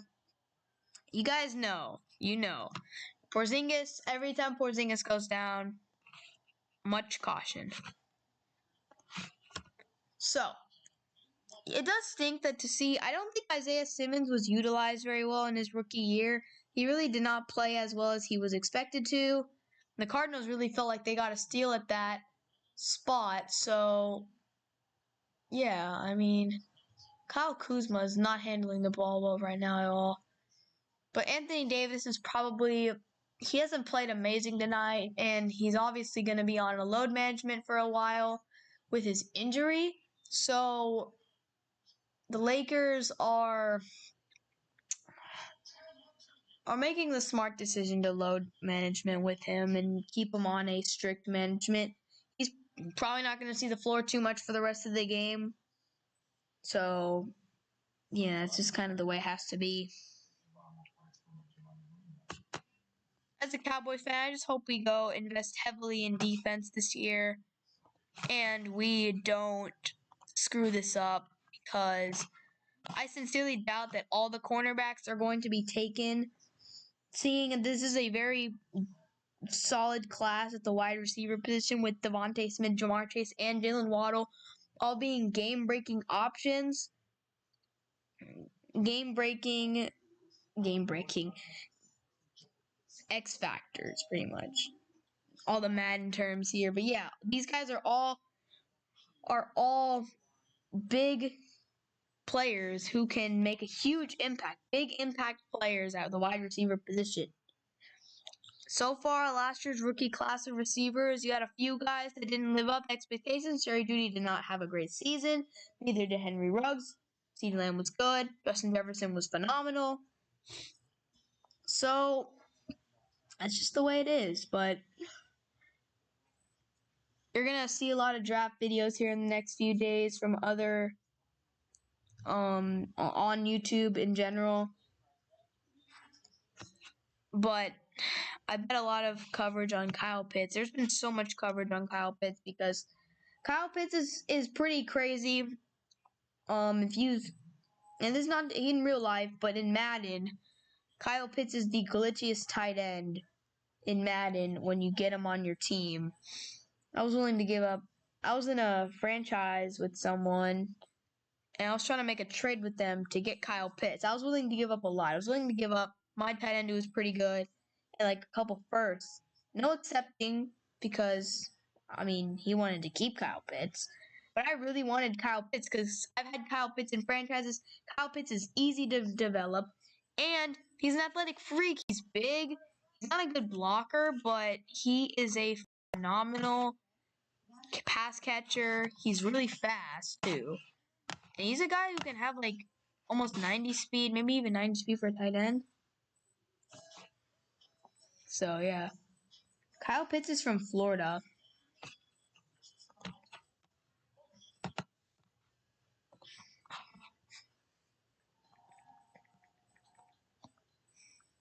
Kyle Pitts is from Florida. He is the Florida tight end.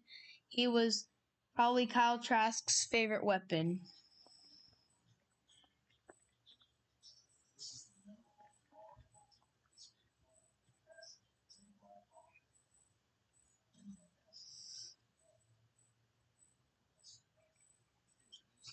Kyle Pitts, I believe. Yeah, Kyle Pitts has got to be from Florida. I mean, looking at this roster for Florida, seeing a lot of running backs. Please tell me, yeah, he is from Florida.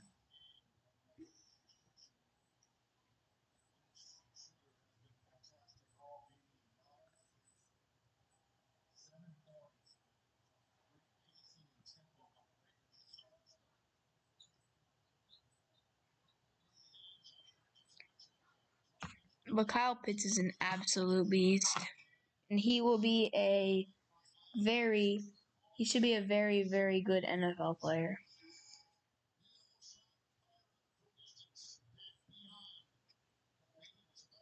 And he's got a lot of teams looking at him, even Jerry Jones.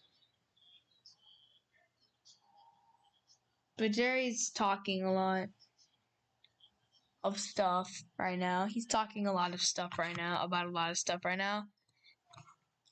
And look, I understand Jerry's perspective. Kyle Pitts, athletic freak, incredible size, incredible speed, really gifted at his position, and really gifted athlete all around. But, man, you don't need Kyle Pitts on your team. He would be an incredible luxury to have. Oh, Anthony Davis is playing right. Oh, wait, now it's Andre Drummond. Never mind. He would be an incredible luxury. You know Kyle Pitts would be. But you need Patrick Surtain way more than you need Kyle Pitts. If you draft Kyle Pitts, you might be able to score 40 points a game, but you might be giving up 50. The only way that the Cowboys could pull it off if they get Kyle Pitts is if they traded one of their assets away. Like they traded Michael Gallup away for another first. Yeah, Jerry always talks a lot. He does. Maybe they trade Michael Gallup away and they can get another first-round pick in the first round. They get Kyle Pitts and they get Patrick Surtain. That'd be cool. I'd rather have Kyle Pitts than Michael Gallup, I guess, but really, I don't really see if any team would do that. But we'll see what happens. The Cowboys, I don't really see them trading up unless they are certain that Surtain isn't going to fall that far, and they have to trade up a little bit. 67-62 Mavericks right now. Third quarter in the second half. They're doing pretty good. Porzingis is having a solid night after his little injury scare. He's still playing pretty well. At the free throw line right now with a chance to give us a 7-point lead, and he is making his free throws. Porzingis is a pretty solid free throw shooter. He should be. He's a 7'3" unicorn. He should be able to do everything perfectly. No, I'm kidding, but Porzingis is really good. And he drilled both free throws because he's so good. So 69-62 Mavericks right now. Looking good. The Lakers are not really playing Anthony Davis much. They got Drummond, Schroeder, Morris, KCP, and Kuzma out there. That's kind of the lineup that they have been running. They'll put Caruso out there, Talon Horton-Tucker. They might put him out there a bit. So 69-62. Luka dribbling up the court. Luka step back three with the defense on him, and he drills it for the 10-point lead. Luka Doncic just said, nice. Drains it, and now Frank Vogel is confused. Timeout, Lakers. But you love to see it.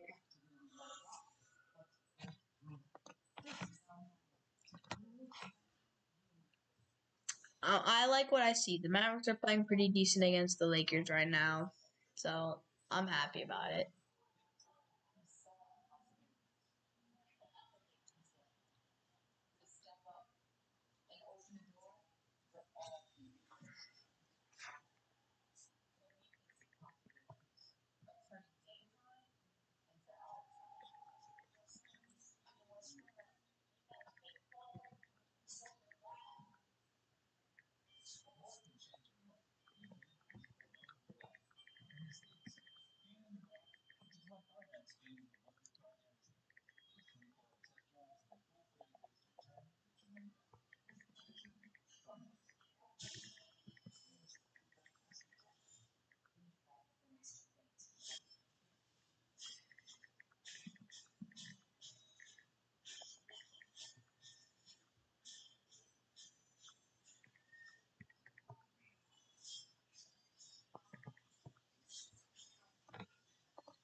I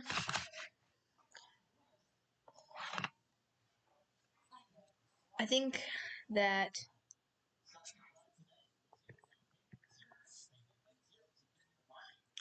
that the Mavericks are a very streaky team. I've been saying this for a while. I think the Mavericks are a very streaky basketball team. When they're on, they're on. Luka Doncic usually plays extremely well. He does his thing. He hits his step back 3-pointers. He gets his buckets in the lane. It's what he does. And if Kristaps Porzingis is able to stay healthy, if KP is able to stay healthy, the Mavericks are an extremely scary first-round opponent. And you guys saw last year, the Clippers. Who knows what could have happened if KP didn't get ejected in that one game, and if KP didn't get injured. In this quarter, I think the Lakers had an 8-0 run, the Mavs have a 10-0 run. So it's been a quarter of runs, as the title on the graphic said. That's cool. It's very cool. But yeah, so the Mavericks are an extremely difficult first round opponent as a lower seed. They're the lower seed, but they have Luka Doncic, and those are the worst 8 seeds to go up against, or not 8 seeds, but lower seeds to go up against. The hardest matchups or when you have to go up against those superstars, those guys that can single-handedly knock you out of the playoffs. The Utah Jazz have really kept it up this season. They have been phenomenal. They've played such great ball with Rudy Gobert and Donovan Mitchell killing the game. And this is amazing. The Jazz have always been one of the most underrated teams in the NBA. My man, Everyday Sports Mania, made a great video before the season or during the season or whenever. He made a video about how the Jazz were the most underrated team in the NBA, and he's absolutely right. They are. The Jazz have been so underrated for so long. Donovan Mitchell has blossomed into a superstar before our eyes as NBA fans. We have seen the growth of Donovan Mitchell, but the Jazz are just a really good team. They play defense. Mike Conley's having a good year. He's played pretty solid. And the Jazz are just a really, really great team. I mean, obviously, you have to be extremely consistent to be able to win that many games in a row and be the number one team in a loaded Western Conference. I mean, y'all, this Western Conference is so loaded. You got the Phoenix Suns, who are elite. You got the Los Angeles squad. You got the Nuggets and Jokic. You have Luka and the Mavs, the Blazers and Lillard. This is one of the most loaded Western Conferences we've seen in the history of the league. The Western Conference has always, in recent years, always seemed to be far superior to the Eastern Conference. But with the way it is just now, like it seems like every team in the postseason has a superstar or a young superstar. Every team in the playoffs in the Western Conference has at least one superstar. The Jazz have Donovan Mitchell. The Suns have Devin Booker. And if you consider CP3 still a superstar, I don't think he is, but he's really good. Moore's gonna have to put up a miracle shot. The Clippers, of course, have Kawhi Leonard and Paul George. The Lakers have AD and LeBron. The Blazers have Dame. The Mavs have Luka. The Grizzlies have Morant. The Nuggets have Jokic.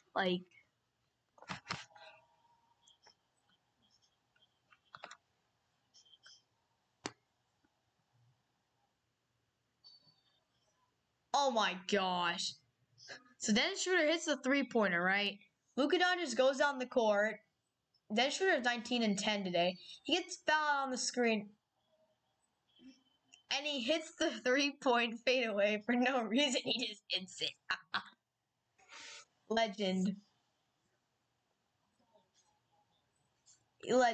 Luka Doncic is a legend. He just shot that and just made it. He just switched it for no reason. He just switched it. Like, come on, man. Luka Doncic is a legend. I love Luka Doncic. He's my favorite NBA player. He just stepped back and pulled up from near the logo. Didn't make it like Damian Lillard. Damian Lillard is so amazing how he can just pull up from the logo and just drill it consistently. It takes incredible ability to be able to have that type of range. Lakers throwing it around. Kuzma corner slings it to Caruso, and the Lakers have the lead. Seems like the Mavericks have been pulling away, but the Lakers are on a run hitting their threes, and they are up by 1 point. And that's an offensive foul on Doncic, and Luka is going to not be happy with the ref about that one.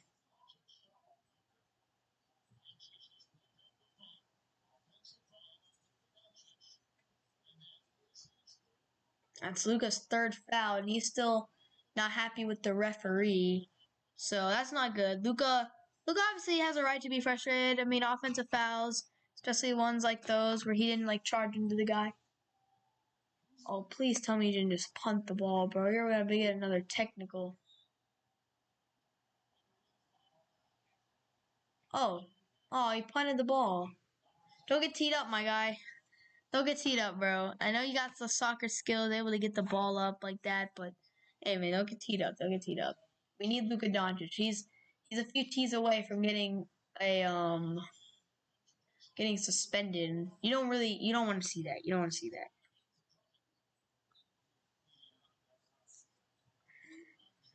So here's Schroeder, and he'll drill it. So it's a 3-point lead for the Lakers.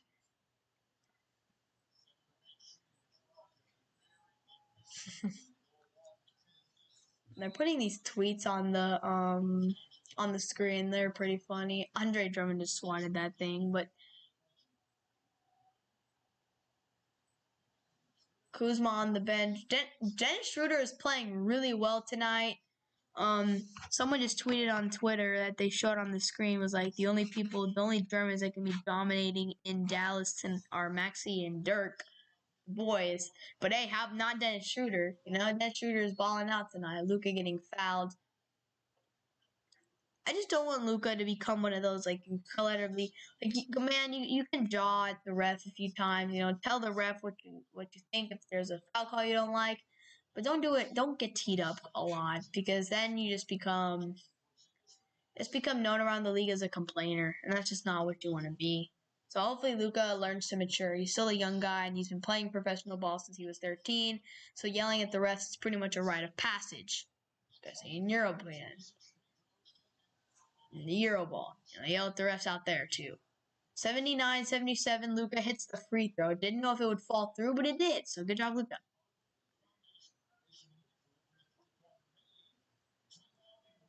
Luka at the free throw line again. Hits it. So he makes them both. So 79-78. Lakers have the lead here in the third quarter. It's looking solid. I'm not mad about the Lakers at all being ahead. I think the Mavericks can win this game. They just got to stop letting Dennis freaking Schroeder dominate us. And what a shot by KCP and Tavius Caldwell-Pope. Nice shot. That was a really nice shot. Luka, pass in. Cauley-Stein almost had the dunk. So he's going to the free throw line. Cauley-Stein has the weirdest hair. He painted the hair blue. Or you got the hair dyed blue. But, hey man, good for you.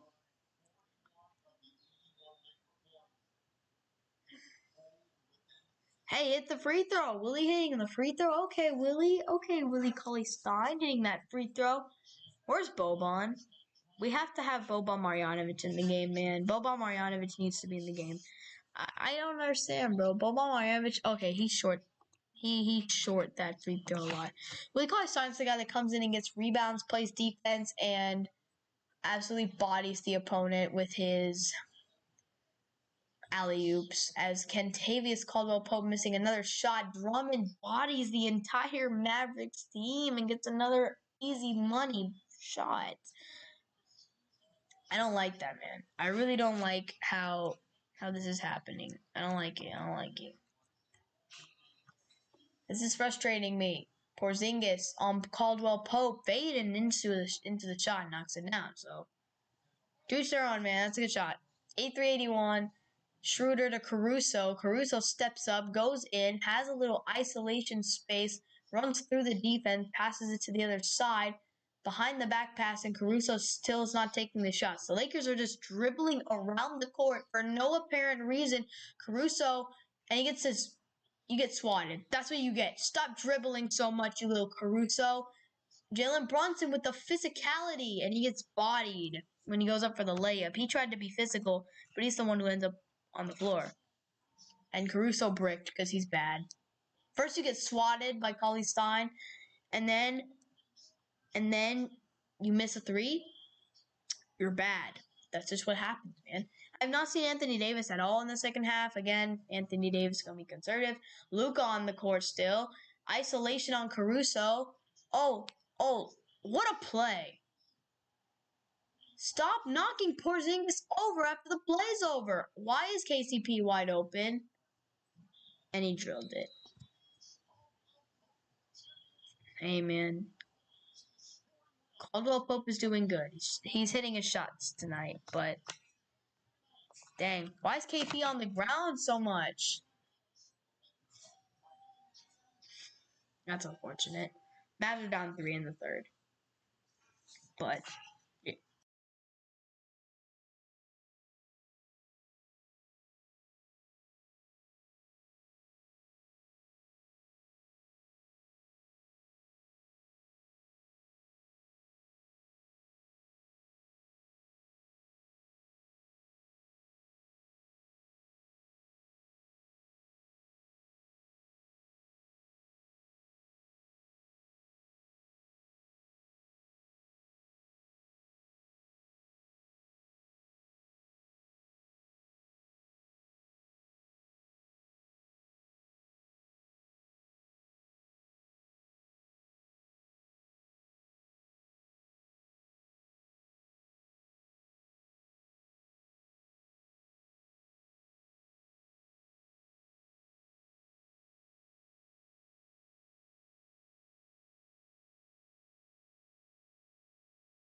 Yo, Porzingis is heading to the locker room.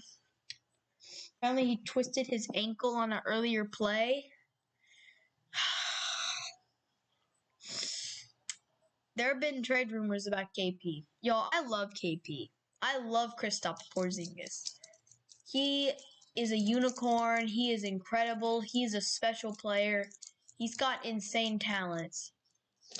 But my man just cannot stay healthy, bro. He cannot stay healthy. It's everything. It's knee. It's ankle. And I understand he's recovering from the ACL, but let's be honest, I don't really think the Mavericks gave up too much value. They gave up a few first-round picks, a couple first-round picks, but I mean, Porzingis has been incredible. He was amazing in the bubble. He's pretty good usually. He's averaging like 20 and 10, which is really good. And I mean, we gave up all three players that we gave up in the trade are no longer on the Knicks roster. Or Dennis Smith Jr. might still be on the roster, but Dennis Smith Jr. is not very good.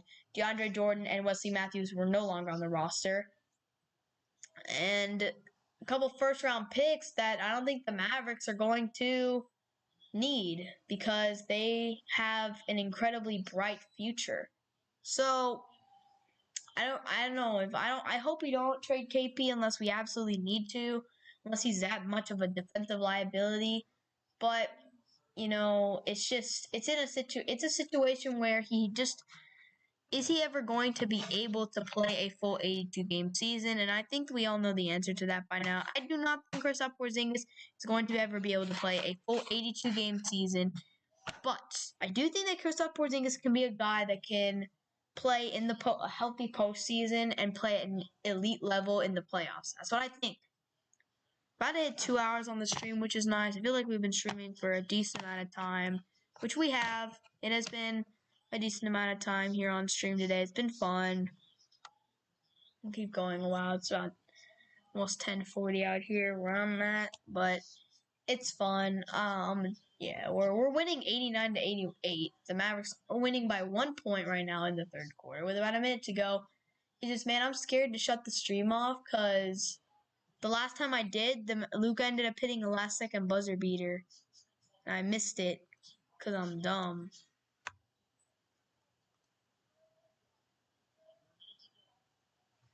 So, it stinks. So, Mavericks, 90-89. Tim Hardaway loves to shoot, and he'll drill the three. Haven't really seen Timmy take too many shots tonight like that, but he's got to get his shots in. And he's Timmy, so he'll do whatever he wants to do. He's Tim Hardaway, man. He's Tim Hardaway. Timmy. If you're watching this stream and your subscribe button is still red, you should consider subscribing. Also, if you're watching this live stream, if your like button isn't blue, then you should also consider hitting that because that's cool. Anyway, right now,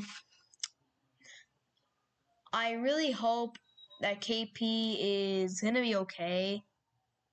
Not just for KP. Of course, I want KP to be healthy for him. He doesn't need to be going through any more pain. He's already suffered enough, a torn ACL and a torn meniscus already, with also a few other ankle injuries alongside his KCP, not KP, KCP. Bricks that. And also just, as a team, I don't want the Mavericks to not have their second best player because it's quite obvious that Porzingis is the second best player on the roster. I don't even know who the third best player on the roster is. You could make a few arguments. Maybe it's Brunson. Maybe it's Hardaway. Who knows who it is? But it really doesn't matter as Hardaway misses the shot. But how about Dorian Finney-Smith grabbing the rebound and scoring? 3.2 seconds left. Here's a shot. KCP, end of the quarter. He misses it. The off-balance three. 94-90 going into the fourth quarter. It's going to be a really high-scoring game.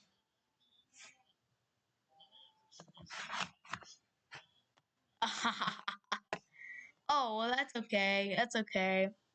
Doesn't matter if your like button. It doesn't matter what color it is, as long as you touch it. It doesn't matter. I know it's different. I know it's different on different devices. I know. Yeah, hey man, and if you can't turn blue, it's fine, man. It's fine. It doesn't need to be blue. It can be other colors. It can be other colors to support the device. My dog has been sitting on top of the couch for a while, but that's kind of random. But the Mavericks, I think they're gonna win this game. I think they're gonna win this game.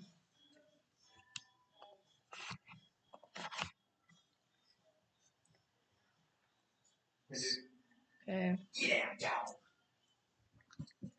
Right now, I am witnessing a win potential.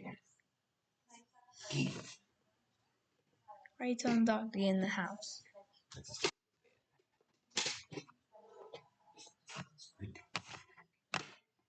All right.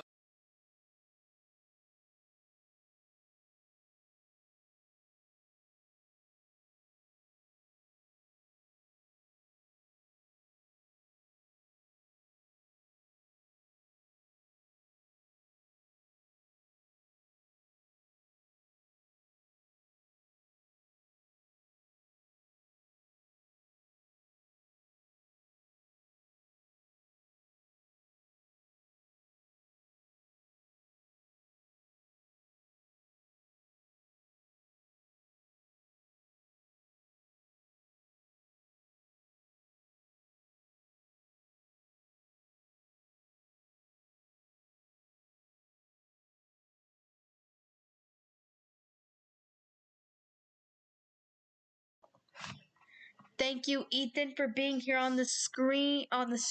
Thank you so much, man. Have a good sleep, my guy. All right, let's go.